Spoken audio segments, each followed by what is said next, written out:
नमस्कार दोस्तों, स्वागत है आपका एस्ट्रोलॉजर चैनल में। दोस्तों, डॉक्टर हरीशचंद्र थपलियाल जी गुरुजी द्वारा आज आपको लग्न के बारे में समझाया जाएगा।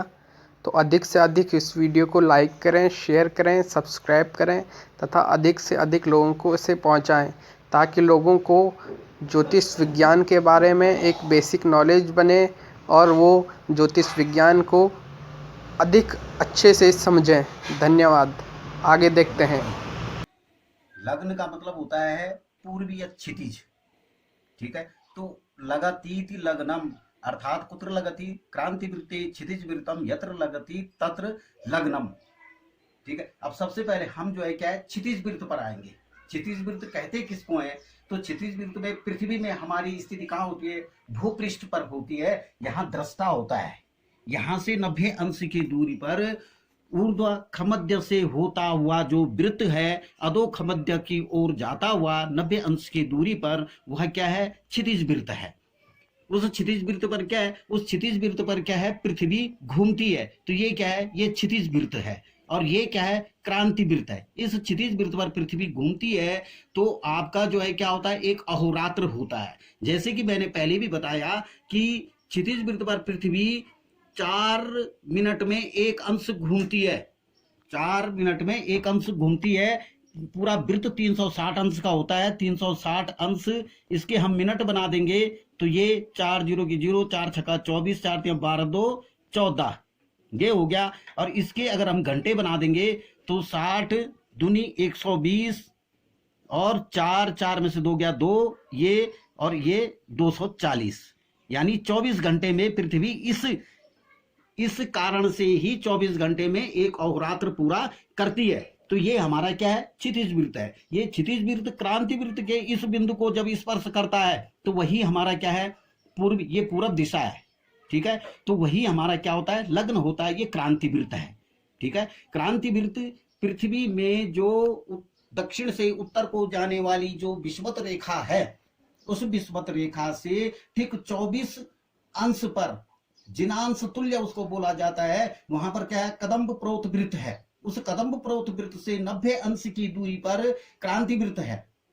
ठीक है, और उत्तरी ध्रुव से 90 अंश की दूरी पर नाड़ी वृत्त है, जो कि आकाश को 2 बराबर भागों में बांटता है। उसी के समानांतर पृथ्वी पर जो वृत्त बनता है उसके विषुवत वृत्त कहते हैं, जहां का अक्षांश क्या होता है? 0 होता है। और हमारे यहाँ क्या है? वो स्थान क्या था? लंका स्थान है। लंका नामक नगरी थी, है ना। इसलिए जो है लंका में जब हमारा किसी भी राशि का उदय, किसी भी लग्न का उदय, किसी भी ग्रह का उदय होता है, उसी के बाद पूरे भारतवर्ष में उसको संस्कार करने के बाद लाया जाता है। क्यों? लंका नगर्याम उदया च भानो तस्य वारे प्रथम बभूवा। ठीक है, तो यही जो है क्या है कि वो निरक्ष रेखा पर स्थित है। उसको बोलते हैं निरक्ष रेखा। वहां से जैसे ही हम पूरा पश्चिम की ओर जाते हैं तो हमारे देश के क्या अक्षांश बनने शुरू हो जाते हैं। उस निरक्ष रेखा पर आपको दोनों ध्रुव जो है, उत्तर वाला ध्रुव और दक्षिण वाला ध्रुव भी एक समानांतर दिखेंगे। परंतु जब पूरब और पश्चिम की ओर जाएंगे तब आपको एक ही ध्रुव के दर्शन होंगे, और जिस ध्रुव के आपको दर्शन होंगे वही आपका अक्षांश होगा। जैसे भारतवर्ष से आपको केवल उत्तरी ध्रुव के दर्शन होते हैं तो आपका उत्तरी अक्षांश हुआ। अक्षांश का मतलब होता है ध्रुव का और स्थान विशेष का कोणीय अंतर, कोणात्मक संबंध। उसी को जो है क्या बोलते हैं? अक्षांश बोलते हैं। तो यहाँ क्या है? क्रांति वृत्त। तो क्रांति वृत्त मैंने बोला कि जिनांश तुल्य क्या है? उत्तरी ध्रुव से जिनांश तुल्य कदम प्रोत वृत्त है। कदम प्रोत वृत्त से 90 अंश की दूरी पर क्रांति वृत्त है, और उत्तरी ध्रुव से 90 अंश की दूरी पर नाड़ी वृत्त है। ठीक है, तो क्रांति वृत्त में और नाड़ी वृत्त में डिस्टेंस कितनी हुई? 24 डिग्री की डिस्टेंस हुई। इसलिए जो है हमारे यहाँ जो है परम क्रांति यानी नाड़ी वृत्त से सूर्य का हटाव 24 डिग्री उत्तर 24 डिग्री दक्षिण हो सकता है। ठीक है, और जिस दिन जो है सूर्य नाड़ी वृत्त रेखा पर होगा उस दिन दिन और रात्रियां आपकी क्या होंगी? बराबर होंगी। उसी क्रांति वृत्त पर हमारी 12 राशियां और 27 नक्षत्र स्थापित हैं। हमको उसी बिंदु को निकालना होता है कि हमारे जो है दृष्टा की स्थिति यहाँ होती है। केंद्र पृथ्वी, ये भूपृष्ठ केंद्र है। यहां से इस वृत्त पर ये जो है क्या है? एंटी क्लॉक जो है घूमता है। यहाँ मेषादि द्वादश राशियां स्थापित है, इसलिए जो है ये बिंदु हमारे इस बिंदु, ये रेखा जो है सीधी रेखा जो है एक क्रांति वृत्त के इस सिरे को स्पर्श कर रही है। इसलिए पूर्वी बिंदु जिस समय हमारा कोई भी जन्म हो, चाहे कोई भी लग्न निकालना हो, तो हमको ये देखना पड़ता है कि इस समय पूर्वी क्षितिज पर कौन सा लग्न, कौन सी राशि का उदय हो रहा है। तो इसको हम क्या बोलते हैं? उदय लग्न। ये हो गया उदय लग्न। और इससे ठीक 7वीं राशि में हमारा क्या हो गया? इसको बोलते हैं सप्तम लग्न, सप्तम लग्न अथवा अस्त लग्न, अस्त लग्न। ये हो गया आपका खमद्या, खमद्या अथवा दशम लग्न, दशम लग्न। इसको मध्य लग्न भी बोलते हैं, मध्य लग्न। और यहां से ठीक 6 राशि के अंतर पर 180 अंतर पर जो है क्या होता है? चतुर्थ लग्न होता है। इसको चतुर्थ लग्न बोलो, चाहे पाताल लग्न बोलो, चाहे पाताल लग्न बोलो। तो ये हमारे क्या है? लग्नों की स्थितियां हैं। ये हमारी क्या है? लग्नों की स्थितियां हैं। इसी बिंदु को हमको निकालना होता है। इसीलिए आज हम जो है क्या है? लग्न के विषय में बता रहे हैं। ठीक है, तो यही बिंदु है, इसी का नाम है लगतीति लग्नम। कुत्र लगति? क्रांति वृत्ति क्षितिज वृत्तम यत्र लगति। ये क्षितिज वृत्त का, क्रांति वृत्त का यहाँ स्पर्श कर रहा है, इसलिए यही लग्न जो है क्षितिज वृत्त का भी लग्न माना जाएगा, जो क्रांति वृत्त में एंटी क्लॉक घूम रहा है। ठीक है, कोई लग्न क्या है? कम समय रहता है, कोई लग्न अधिक समय रहता है। कम लग्न का रहने का मतलब यह है कि उसकी गति क्या है? अधिक है, गति उसकी क्या है? तेज है, इसलिए वो जो है क्षितिज पर कम समय रहता है। और जिसकी गति जो है क्या है? मंद गतिक है, जो लग्न वो क्षितिज पर जो है अधिक दूर तक रहता है, इसीलिए जो है मीने मीशे चतुर्घटिका बोलते हैं ना। तो ये स्थूल लग्न है, तो इसलिए जो है क्या है कि कोई थोड़े समय और कोई अधिक समय अपनी गति के कारण होता है। ठीक है, तो अब हम जो है क्या, लग्न निकालने के लिए सबसे पहले हमको चाहिए क्या? इसके लिए हमको उपकरण चाहिए। उपकरण हमको क्या चाहिए कि सबसे पहले हमको चाहिए पलभा। ठीक है, तो पलभा क्या है? पलभा नाप, हम जो है पलभा साल में 2 ही बार नाप सकते हैं। कब नाप सकते हैं? मेषादिगे सायन भाग सूर्य दिनार्ध भाया पलभा भवेत्सा त्रिष्टा हताशुर 10 भुजंगे दिग्भिश्चरार्धा निपुणो धृतांत्या। तो जब जो है सायन सूर्य मेष राशि पर आता है। अब ये सायन सूर्य क्या है? मैंने आपको बताया था कि पृथ्वी की एक अन्य प्रकार की गति है जिसको अयन चलन गति बोलते हैं। उस गति के कारण अयनांशों की उत्पत्ति होती है।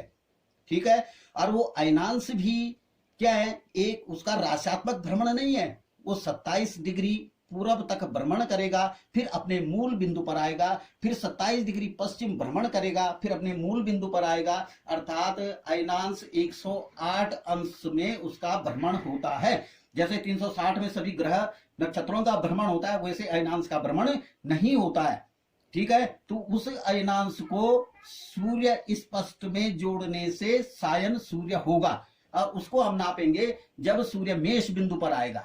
मैंने बोला कि जब जो है सूर्य मेष बिंदु और सायन सूर्य मेष बिंदु पर आएगा, उस दिन दिन और रात्रियां बराबर होंगी, और वो समय होगा आपका 21 मार्च और 23 सितंबर।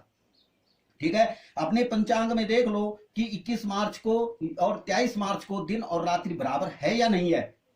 ठीक है, उस दिन जो है सूर्योदय भी और सूर्यास्त भी एक ही समय में जो है क्या है? उदय और अस्त होगा। ठीक है, और निरक्ष रेखा में मैंने बोला जहां का अक्षांश शून्य है, जो पृथ्वी को 2 बराबर भागों में बांटती है, वहां दिन रात्रियां हमेशा बराबर होती है। सूर्योदय और सूर्यास्त का समय जो है क्या होता है? 6 राशि के अंतराल में एक ही होता है।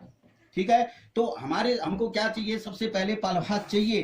पलभा का सूत्र है मेषादिगे सायन भाग सूर्य दिनार्ध भाया पलभा भविष्या। मेष के आदि में जब जो है सूर्य आता है, सायन सूर्य, तो उस दिन 12 बजे मध्याह्न के समय 12 अंगुल शंकु की जो छाया है, उसी का नाम पलभा है। ठीक है, वो शंकु यंत्र बनाया जाता है।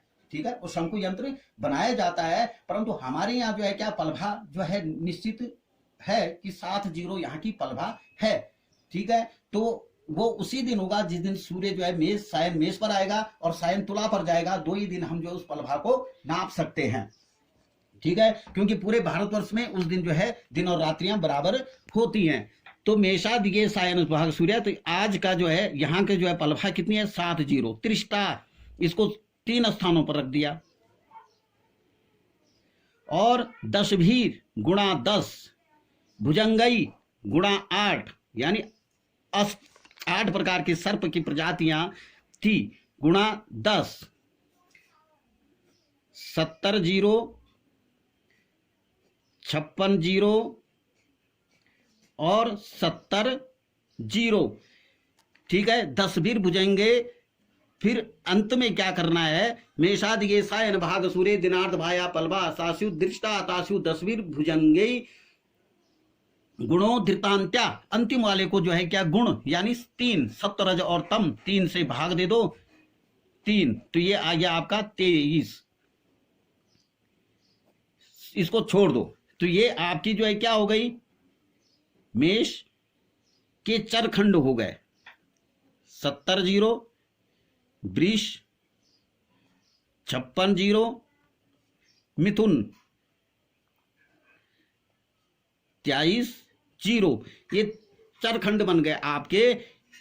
ठीक है, अब हमको क्या है, लंकोदयमान। हमको क्या है, मैंने बोला कि सबसे पहले जो है लंका नगर्याम उदयाच भानु तस्य वारे प्रथमम बभूवा, है ना। तो सबसे पहले राशियों का उदय कहाँ होता है, लंका में होता है, क्योंकि लंका निरक्ष देश में है। ठीक है, और आजकल जो है निरक्ष देश जो हमारी जो है विषुवत रेखा है वो कहां से, हिंद महासागर से होकर के अमेरिका होते हुए, कंपाला होते हुए साउथ अफ्रीका को दक्षिणी ध्रुव पर लग जाती है। तो हमारी जो विषुवत रेखा, हम विषुवत रेखा पर स्थित नहीं है, विषुवत रेखा के किनारे हैं हमारे यहाँ। विषुवत रेखा हिंद महासागर से निकल जाती है। तो जो हमारे यहाँ राशियों के उदयमान दिए हुए हैं वो कहाँ के हैं, लंकोदयमान है। तो लंकोदयमान क्या है मेष का है 278, वृष का है 299, मिथुन का है 323। अब ये हमारे क्या है, ये चरखंड बन गए। पहले हमने क्या करना है, लंकोदया विघटिका गजभामि गोंका दशाश्री पक्ष दहना कर्मगोत क्रमस्ता हीनान्वित चरदल गए कर्मो क्रमस्तै मेषादितो घटत उत्कर्मत्वत् सिमेषु, है ना। तो सबसे पहले क्या करना है, इसको 70 ऋण 56 ऋण 23, ये हो गया लंकोदयमान। लंकोदयमान ये हो गए चरखंड, और ये हो गए सोदयमान। जिस स्थान पर हम रहते हैं वहां राशियों का उदय इतने इतने पलों पर होता है। तो ये घटाने पर यह आया 208, 243 और 300। फिर यही जो है क्रम से चलेगा, कर्क, सिंह और कन्या, उत्क्रमत स्यु, फिर उल्टे क्रम से चलेगा, यानी 323 धन 23, 299 धन 56। दोस्तों, यदि आपको ये वीडियो पसंद आता है तो इसे लाइक कीजिए, शेयर कीजिए, सब्सक्राइब कीजिए, और यदि आपका कोई प्रश्न हो तो कमेंट में ज़रूर प्रश्न कीजिए, हम आपको उत्तर ज़रूर देंगे। धन्यवाद।